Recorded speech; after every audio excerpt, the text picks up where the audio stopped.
mesin pembakaran dalam telah menjadi jantung industri otomotif selama lebih dari 1 abad. Di antara berbagai konfigurasi mesin yang telah dikembangkan, mesin inline atau mesin segaris menjadi salah satu yang paling umum digunakan. Dari mobil klasik hingga kendaraan modern, mesin ini telah membuktikan keandalan dan efisiensinya. Tapi, bagaimana sebenarnya sejarah mesin inline ini? Mari kita telusuri dari awal kemunculannya hingga era modern.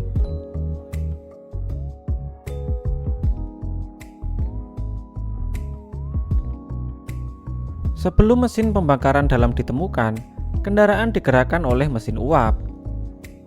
Pada abad ke-19, mesin uap menjadi teknologi utama dalam transportasi, baik untuk lokomotif maupun mobil awal.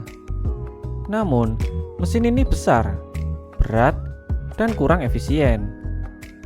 Kebutuhan akan mesin yang lebih kecil, ringan, dan bertenaga membawa para insinyur ke pengembangan mesin pembakaran dalam.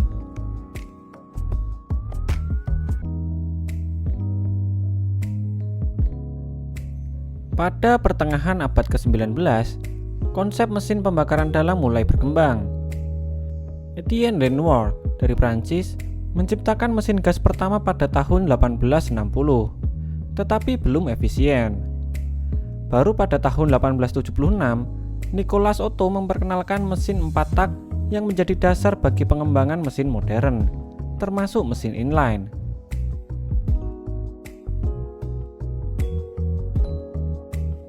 Pada akhir abad ke-19, mesin dengan konfigurasi inline mulai digunakan di mobil-mobil awal.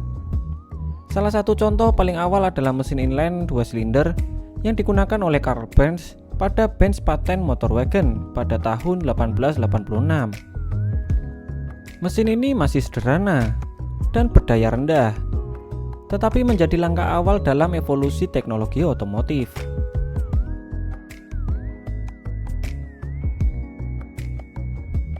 Pada awal abad ke-20, konfigurasi mesin inline mulai lebih bervariasi, dengan inline 3, inline 4, dan inline 6 menjadi pilihan utama. Mesin inline 4 menjadi populer karena keseimbangan antara efisiensi bahan bakar, tenaga, dan ukuran yang relatif kompak.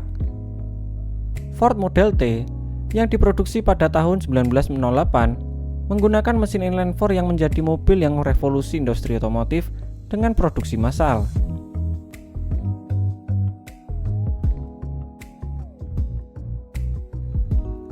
Pada dekade 1920-an dan 1930-an, mesin inline 6 mulai berkembang pesat.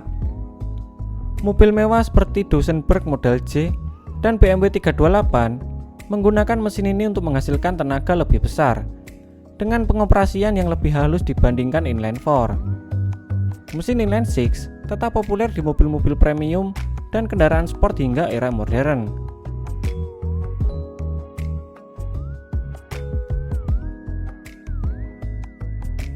Pasca Perang Dunia Kedua, industri otomotif mengalami lonjakan inovasi. Teknologi katup overhead atau OHC mulai menggantikan desain katup samping atau flathead, meningkatkan efisiensi pembakaran dan tenaga. Jepang, dengan produsen seperti Toyota, Nissan, dan Honda, mulai memproduksi mesin inline dengan kualitas tinggi yang ekonomis dan andal.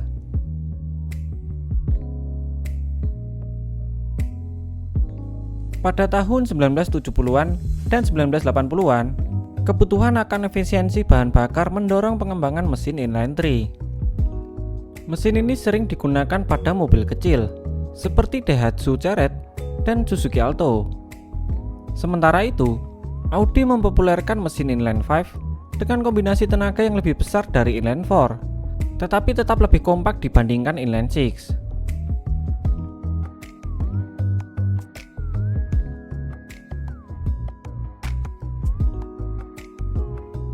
Saat ini, mesin inline 4 tetap menjadi standar di banyak kendaraan, dari mobil ekonomi hingga sport.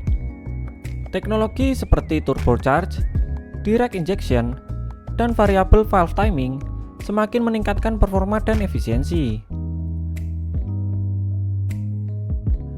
Honda Civic, Toyota Corolla, dan Volkswagen Golf adalah beberapa model yang terus menggunakan mesin ini dengan inovasi terbaru.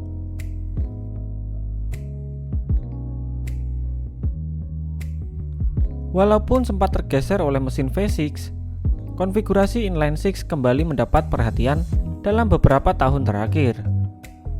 BMW, Mercedes-Benz, dan Jaguar telah mengembangkan mesin inline-six modern dengan teknologi hybrid dan elektrifikasi untuk meningkatkan efisiensi bahan bakar tanpa mengorbankan performa.